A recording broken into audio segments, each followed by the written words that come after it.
রোদে কিছু দেখা যাচ্ছে। হ্যাঁ, কিছু যদি না পায় না, সজনে পাতা হলেও নিয়ে চলে যাও। আছে, ওইটাও তো ভালো, খাওয়া ভালো। মরিঙ্গা, মেয়েগুলো কিছু খেতে পাই। কি কিছু পেয়েছ?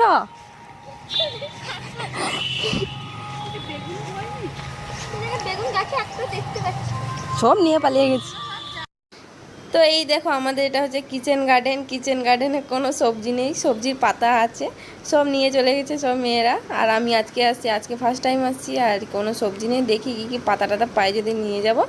আর আমাদের মার্কেট তো একটু, সবজি মার্কেট যেখানে আছে একটু দূরে, তো হঠাৎ করে নিয়ে আসাও যাবে না, তাই এখান থেকে আমরা মাঝে মধ্যে তুলে নিয়ে যাই কিছু যদি পাই। আর দিদিটা খুঁজে বেড়াচ্ছে, কিছুই পাইনি এখানে। আর অনেক মেয়েরা এসছে এখানে, এখানে অনেক মেয়েরা এসছে, বেচারা খেতে পায়নি। অনেক সবজি ছিল কিন্তু এখন বর্তমানে, আর সব মেয়েরা চলে এসছে এখানে নিতে, কিন্তু কিছু পায়নি, সরি বোনেরা। আর দাঁড়িয়ে আছে, আর আমি তো এই পাতাগুলো তুলছি, দেখে তো মানে দেখলে কেউ খাবে না, কিন্তু এগুলো বাধ্য হয়ে খেতে হবে, কোনো করার নেই।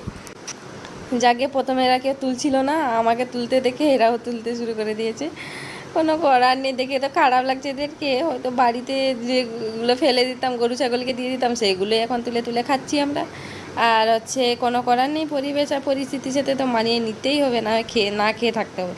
আর আমি শাকগুলো তুলে তুলে পকেটে গুঁজে দিচ্ছি, কারণ ভিডিও করতে অসুবিধা হচ্ছে।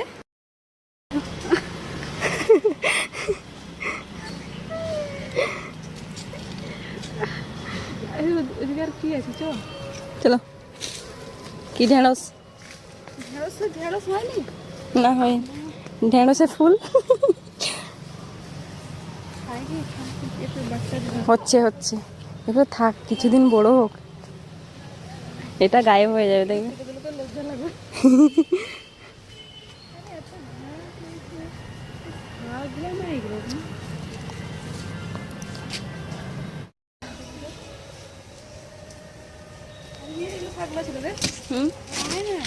যাচ্ছি। এটা কি শাক জানি না, এটা শাক তো জানি না, এটা শাক। তুমি যদি খেয়েছো তাহলে নিয়ে যাও, আর যদি খাওনি নিয়ে যাওয়ার দরকার নেই। কোথায় কি হয়ে যাবে,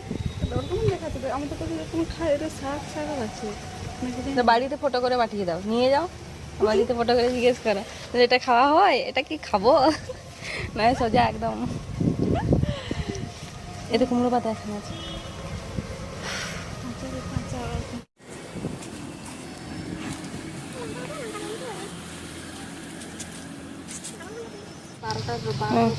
আমার জন্য 2-3টে তুলো, এই তো আছে এখানে, আমি তুলে নিচ্ছি। হ্যাঁ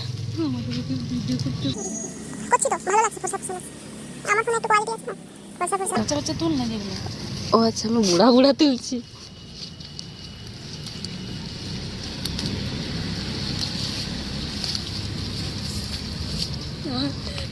আমার কিন্তু হেভি মজা লাগছে, এরকম মানে ইয়ে করে জোগাড় করে খাওয়া দাওয়া হেভি লাগছে। এই তো লঙ্কা পেয়েছি একটা।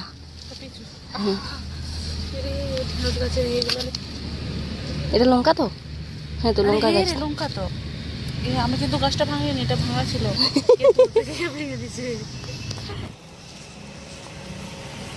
এটা এটা কুমড়ো পাতা তো? হ্যাঁ না, কুমড়ো পাতা না, কুমড়ো পাতা নয়,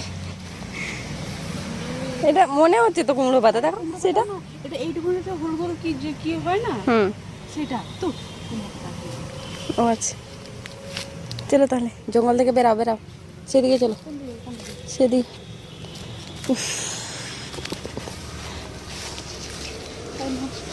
এই তো কুমড়ি পাতা, এটা এইটা এটা এটা দেখো, আবার তিতা তিতা। এবার এরা এন্ট্রি মাছ।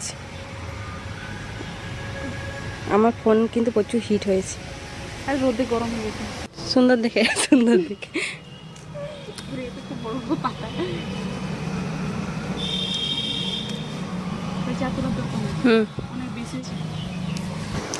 তো চলো এখন আমি তুলে নিয়েছি আর দিদিটার জন্য দাঁড়িয়ে আছি। ও এখন কি তুলছে নিজেই জানে, শাকগুলোই তুলছে, সবজি কিছু নেই।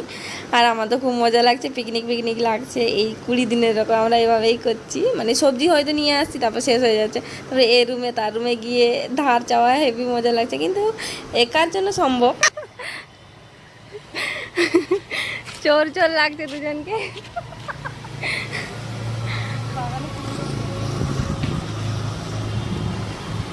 আচ্ছা হয়েছে, আচ্ছা দুবেলা তো খাবে, বেশি হয়ে যাবে। আমি তুলে নিয়েছি আর ওদের পকেটে আছে। তো চলো এখন রুমে যাচ্ছি, প্রচুর গরম লাগছে আর রোদও প্রচুর।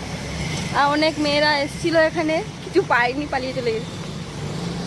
তো চলো এখন আমরা যাচ্ছি রুমে। এখন রুমে চলে এসেছি, ব্লগটা এখান থেকে কন্টিনিউ করলাম, কারণ স্টোরেজ ফুল হয়ে গেছিলো, ডিলিট করে করে আবার এখান থেকে স্টার্ট করলাম।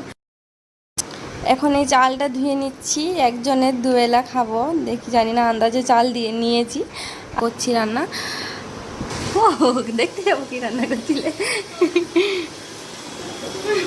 এই ভালো লাগছে নি?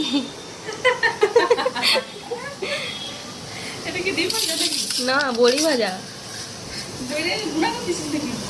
গুঁড়া করে দিয়েছি, মাখা করব, মানে ইয়ে করব টমেটো দিয়ে। তো চলো আমি এখন এই মশলাটা দিয়ে দিই, এটা হচ্ছে আমার সিক্রেট মশলা, সেরকম মশলা টশলা কিছু নেই। আর একজন দিদি এসেছিলো পাশের রুম থেকে, রসুন ধারা চাইতে, ওটাকে দিয়ে দিলাম, আমার রান্না দেখে হাসতে। টিকেটিটা ওরাও রান্না করবে। আর হচ্ছে এখানে শাক পাতা সব ধোয়াধুয়ি করতে হবে, কাটবো আর বাছবো একটু।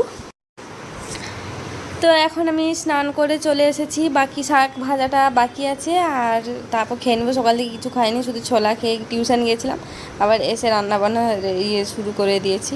তো এখন রান্না কমপ্লিট হয়ে এসেছে, শুধু শাক আর ডালটাও করে দিয়ে, শাকটা বাকি আছে।